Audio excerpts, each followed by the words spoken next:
ወደ እግዚአብሔር የቀረብኩት ከፈተና ለማራቅ አይደለም እንዴ? ጸልዩ የተባለ ወደ ፈተና እንዳንገባ አይደለም እንዴ? ታዲያ ለምንድነው ስጸልይ ፈተናዎች የሚበዙብኝ? ለምንድነው ችግሮች ተደራርበው የሚመጡብን እንድንል እነዚህን ፈተናዎች ወደ ህይወታችን በሐሳብ ደረጃ ራሱ ይዞብን ይመጣል። በስመ አብ ወወልድ ወመንፈስ ቅዱስ አሐዱ አምላክ። ተወዳጆች በያላችሁበት ሰላም እግዚአብሔር ከእናንተ ጋር ይሁን። እንኳን ለጥምቀት በዓል በሰላም አደረሳችሁ።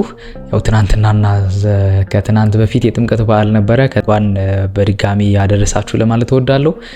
ዛሬ የምንወያይበት የትምህርታችን ርዕስ የሚሆነው መንፈሳዊ እንቅስቃሴ ስንጀምር ለምንድነው ፈተናችን የሚበዛው የሚል ይሆናል ማለት ነው። የብዙዎቻችሁ ጥያቄ ስለሆነ ብዙዎቻችንን የሚያበረታ የእግዚአብሔር ቃል ስለሆነ በሱ ጉዳይ እንነጋገራለን። ከዛ በፊት ግን ዛሬ በጣም እንዳማረብኝ ተስፋ አድርጋለሁ።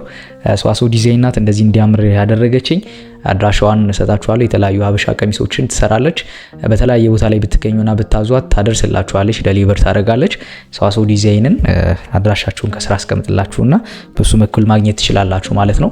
በድጋሚ እንኳን አደረሳችሁ። ወደ ትምህርታችን ስናልፍ ይህ ሰዋስው ሚዲያ ዩቲዩብ ቻናላችን ነው። ለዩቲዩብ ቻናላችን አዲስ ከሆናችሁ ሰብስክራይብ በማድረግ ቤተሰብ ሁኑ።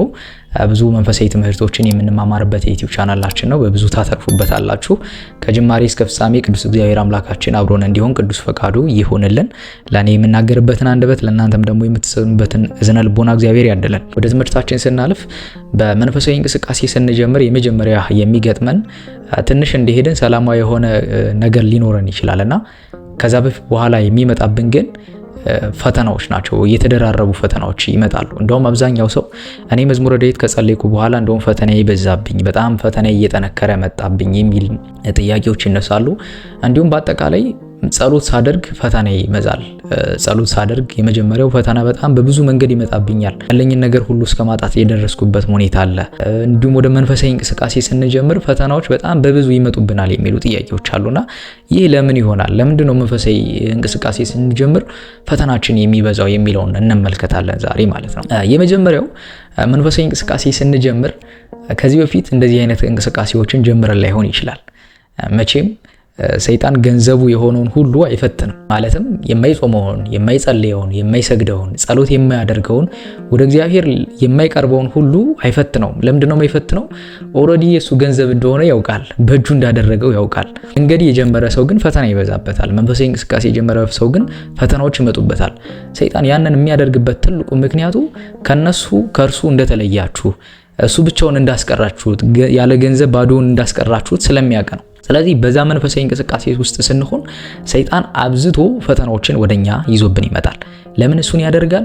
ብቻውን መቅረት ስለማይፈልግ፣ በመጀመሪያ የማይፈትነን የሱ ገንዘቦች እንደሆነ ስለሚያውቅ። መንፈሳዊ እንቅስቃሴ ስንጀምር ፈተናዎች የሚበዙት ግን አንደኛ በዚህ ማወቅ እንችላለን። መንፈሳዊ እንቅስቃሴ መጀመር ትልቅ በእግዚአብሔር ዘንድ ዋጋ የሚያሰጥ መሆኑን ማወቅ ያስፈልጋል። ለምን ዋጋ የሚያሰጠው ነገርማ ያለምንም ዋጋ ማንከፍልበት መንፈሳዊ እንቅስቃሴ የማንጀምርበት ነገር ምንም አይነት ፈተና እንደሌለው እናውቃለን። መንፈሳዊ እንቅስቃሴዎችን በመጀመርንበት ማግስት ግን፣ ጸሎት በጀመርን ማግስት ግን ነገሮች በሙሉ ድብልቅልቅ ይወጣል። በተለይ ደግሞ መዝሙረ ዳዊት መጸለይ ስንጀምር ነገሮች በሙሉ ባልጠበቅንባቸው መንገዶች ሁሉ መሰናክሎች ሁሉ ሆነው ይመጡብናልና ሰይጣን መንገድ እንደጀመርን ስለሚያውቅ ከዛ መንገዳችን ማስቀረት ስለሚፈልግ የመጀመሪያው በጣም በብዙ መንገድ ፈተናዎችን ይፈትናል። በሰዎች አድሮ ሊፈትነን ይችላል። በቤተሰባችን ሊፈትነን ይችላል። በጓደኛችን ሊፈትነን ይችላል። ይልቁንም በተጋባን በባለቤታችን፣ በባላችን ወይም በሚስታችን ሊፈትነን ይችላል። ያን የሚያደርግበት ሊያጠቃ የሚችለው አንደኛው መንገድ ፈተናዎችን ደራርቦ በማምጣት እናንተን ወደ ኋላ ማስቀረት ነው። አንድ እርምጃ ወደፊት ስትራመዱ እርሱ ወደ ኋላ እንድትቀሩ አንድ ጫና ያመጣል ማለት ነው። ስለዚህ ሁል ጊዜም በመንፈሳዊ እንቅስቃሴ ውስጥ ስንጀምር የመጀመሪያ ፈተና ከበዛብን ትክክለኛ መንገድ ላይ እንደሆንን ማወቅ ይገባናል። ወደ እግዚአብሔር እየደረስን መሆናችንን ማወቅ ይገባል ማለት ነው። ስለዚህ በተለያየ ምክንያት ፈተናዎቹን እየደራረበ የሚያመጣው እኛ ወደ ኋላ እንድንቀርና እሱን ብቻውን እያስቀራ ነው እንደሆነና ወደ እግዚአብሔር እየደረስን መሆናችን ነው። በመከራ ውስጥ እያለፋችሁ ነው፣ ፈተና ውስጥ እያለፋችሁ ከሆነ እንኳን ደስ ያላችሁ። እግዚአብሔር በጣም በብዙ በረከት ሊጎበኛችሁ ስለፈለገ ነው። ይህ ዝም ብሎ አጉል ተስፋ አይደለም። ከክርስቶስ መከራ እየተሳተፋችሁ እንደሆነ ማወቅም ያስፈልጋል።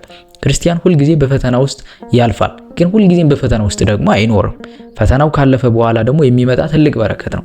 እግዚአብሔር ወደ ህይወታችሁ ፈተና እያለ ዝም የሚላችሁ ከሆነ ለእናንተ የሚጠቅምና ትልቅ በረከት ይዞ ስለሚመጣ ነው እግዚአብሔር በህይወታችን ፈተናው ሲመጣ ዝም የሚለው። እና የመጀመሪያው መንፈሳዊ እንቅስቃሴ ስንጀምር ፈተናዎች የሚበዙብን ሰይጣን መንገድ እየራቅንና ወደ እግዚአብሔር እየቀረብን ስለሆነ ነው። ከዛ በፊት እንደዚህ አይነት ፈተናዎች የሌሉብን ኦልሬዲ የሰይጣን ገንዘቦች አድርጎን ስለነበረ ነው።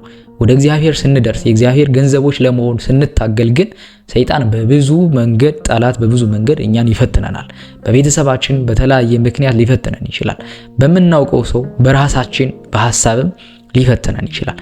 ይህን የሚያደርግበት መንገድ እናንተን አጥቅቶ ያንን ነገር የያዛችሁትን መንፈሳዊ እንቅስቃሴ እንድንተው ለማድረግ ነው በብዙ መንገድ የሚፈትነን። ነገር ግን አንድ ሰው ፈተናዎች በብዙ መንገድ ሲመጡበት በጣም አብዝቶ የሚጸልይ፣ የሚሰግድ፣ የሚጾም ከሆነ ሰይጣንን ድል ማድረግ ይችላል ማለት ነው። ከዛ በኋላ እርሱም የምናደርገውን እንቅስቃሴያችንን አይቶ እንደማያሸንፈን ሲያውቀን ከኛ ትቶን ሸሽቶን ይሄዳል። ነገር ግን ለማስደንገጫ ብዙ ፈተናዎችን ወደኛ ህይወት ያመጣብናል። የመጀመሪያችን ሲሆን በተለይ ደግሞ ወደ እግዚአብሔር የቀረብኩት ከፈተና ለማራቅ አይደለም እንዴ?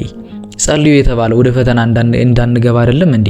ታዲያ ለምንድነው ስጸልይ ፈተናዎች የሚበዙብኝ?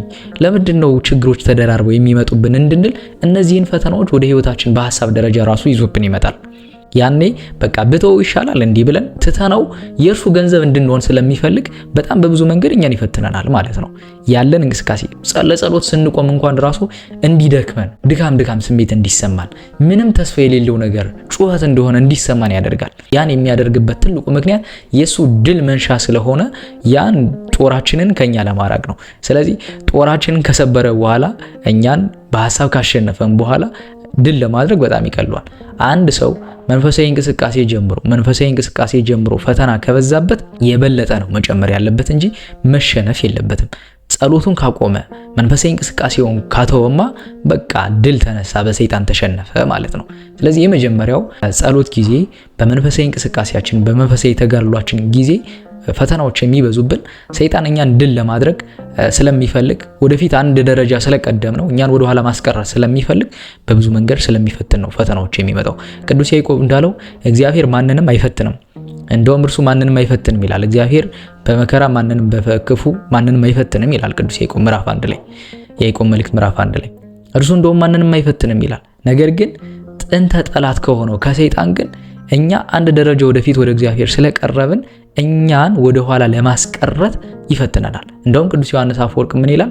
አንተ መንፈሳዊ እንቅስቃሴ ላይ ያለ ሰይጣን የሚፈትንህና የመንፈሳዊ እንቅስቃሴን የምትተው ከሆነ ይላል የምትተው ከሆነ ጠላቱ ጓደኛ እንደሚሆን ትሆናለህ ይላል። ለጠላቱ ጓደኛ እንደሚሆን ትሆናለህ። ምክንያቱም እግዚአብሔር ማንንም በክፉ አይፈትንም። ክፉ ፈተና ሁሉ የሚመጣው ከሰይጣን ነው፣ ከጠላት ሰይጣን ነው። ከጥንት ጀምሮ አዳምን እያሳተ አባቶቻችን ሁሉ በብዙ ፈተና የፈተነ ሰይጣን እኛን ድል ለማድረግ በብዙ መንገድ ይመጣል። እንደውም ቅዱስ ጳውሎስ ይላል እኛ የምንጋደለው ከስጋና ከደም ጋር ሳይሆን ይህን ዓለም ከሚገዙ ከመናፍስትና ርኩሳን ጋር እንጋደላለን ይላል። በጣም በብዙ ፈተና የምንፈተነው እኮ በእነሱ ነው እንጂ በእግዚአብሔር አይደለም። እግዚአብሔርማ ማንንም በክፉ እንደማይፈትን ተናግሯል። እንደውም እግዚአብሔር እኮ እንደ መልካም አባት ነው።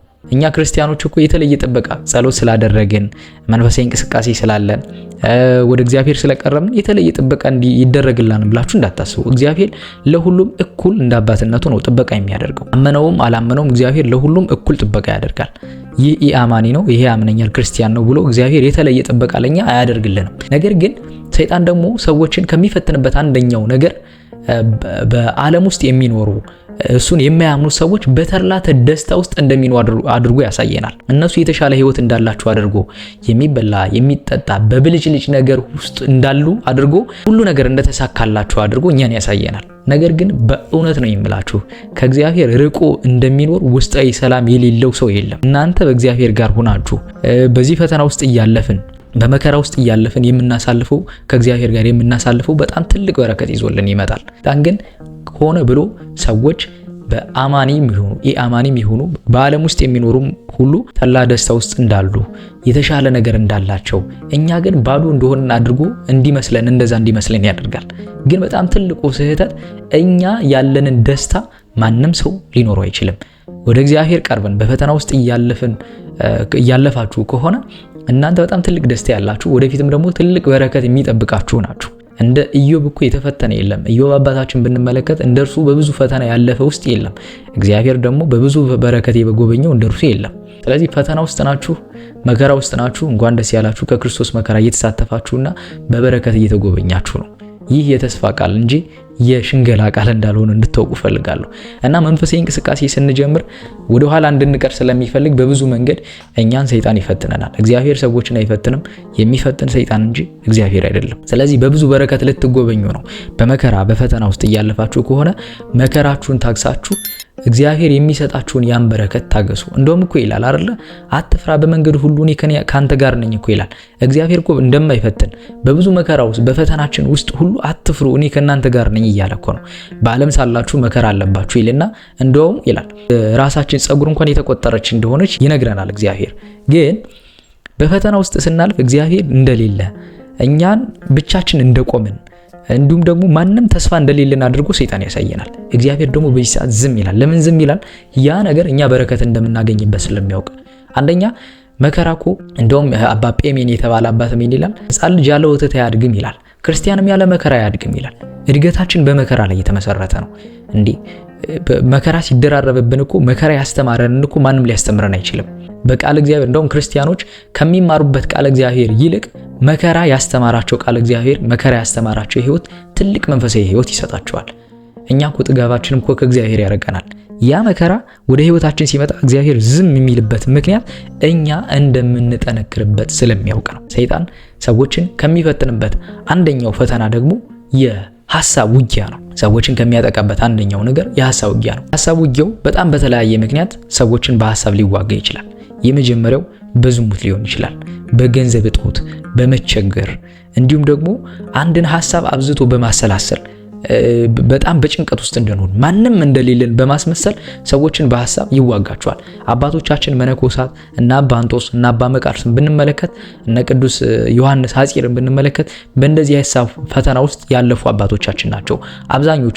አብዛኞቹ አባቶቻችን በተጋድሎ ያለፉ የሐሳብ ውጊያንም አሸንፈው ድል ያደረጉ ናቸው።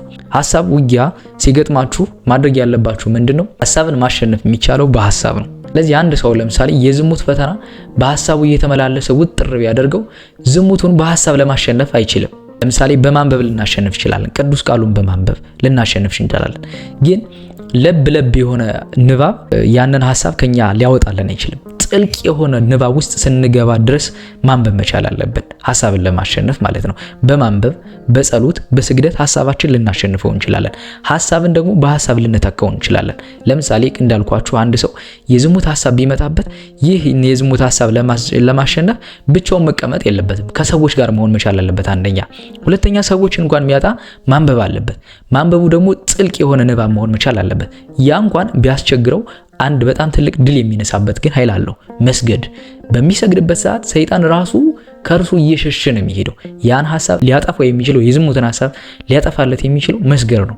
ስግደት በጣም ትልቅ ፍትወትን የሚያጠፋ መሳሪያ ነው። ሌላው ደግሞ በሐሳብ የሚያስጨንቀን ከሆነ ማንም እንደሌለን ተስፋ የሌለን ባዶ ሰዎች እንደሆነን ማንም አብሮን እንደሌለ የሚያስመስለን ሐሳብ የሚመጣብልን ከሆነ ጥልቅ የሆነ ንባብ ውስጥ መግባት አለብን። ቅዱስ ቃሉን አንብበን መጽሐፍ ቅዱሳችንን ትንሽ መጽሐፍ ቅዱስም ሊኖረን ይገባል። ይዘነው በየቦታው የምንንቀሳቀሰው ትልቁ መጽሐፍ ቅዱስ የሚያስቸግረን ከሆነ ተለቅ ያለ መጽሐፍ ቅዱስ የሚያስቸግር ከሆነ ትንሽዬ መጽሐፍ ቅዱስም ሊኖር ይችላል። መጠኑ አነስ ያለ መጽሐፍ ቅዱስ ይዘን በጊዜው መሄድ፣ እሱን ውጥት አድርገን ባለንበት ሁሉ የእግዚአብሔርን ቃል ማንበብ። አቤቱ በቁጣ አትቅሰፈኝ ልንል እንችላለን። በመዓትህም አትገስጸኝ እንዳለው ቅዱስ ዳዊት እንደዛ ልንል እንችላለን። አውጥተን ከቅዱስ ቃሉ ማንበብ። ስለዚህ ሰይጣን አንደኛው ሰዎችን መንፈሳዊ እንቅስቃሴ ከጀመሩ በኋላ የሚያጠቃበት ነገር የሐሳብ ውጊያ ነው። ምንም ተስፋ የለህም፣ ብቻህን ነህ፣ የምትደግመውም ዝም ብለህ ነው፣ የምትጸልየውም ለከንቱ ነው። ይሄው ቆረብክ፣ ሰገድክ፣ ጸሎት አደረክ፣ ግን ምንም የመጣ ነገር የለም ይላል።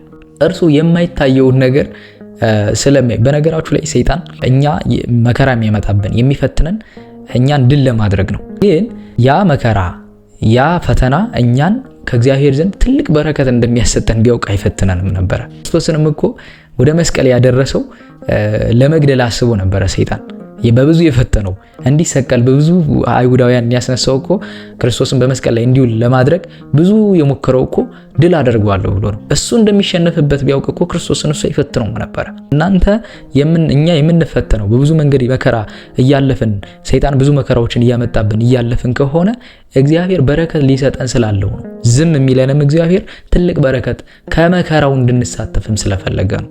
ቅዱስ ጳውሎስ እንዳለው ሁሉም ሰው የራሱ መከራ መስቀል አለው፣ እሱን ተሸክሞ ነው የሚሄደው። በብዙ ፈተና ውስጥ የምናልፍ ከሆነ ወደ ክርስቶስ ለመድረስ ነው ያን ሁሉ መከራ የምንሳተፈው።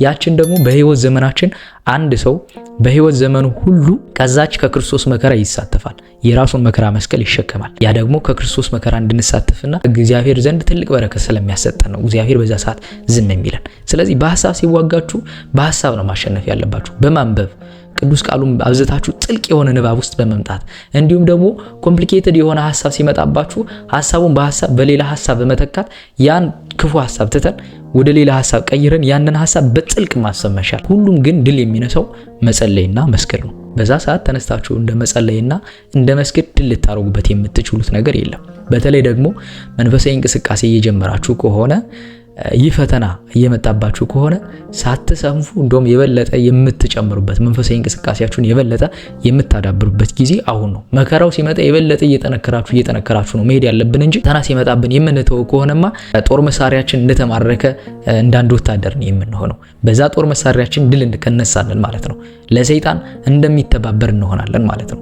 ቅዱስ ዮሐንስ አፈወርቅ እንዳለው ለሰይጣን እንተባበራለን፣ ለጠላቱ ጓደኛ እንደሚሆን እንሆናለን ማለት ነው። ስለዚህ በፈተናችን ጊዜ የበለጠ አብዝተን ስንጸልይ ሰይጣን ከኛ ይሸሻል።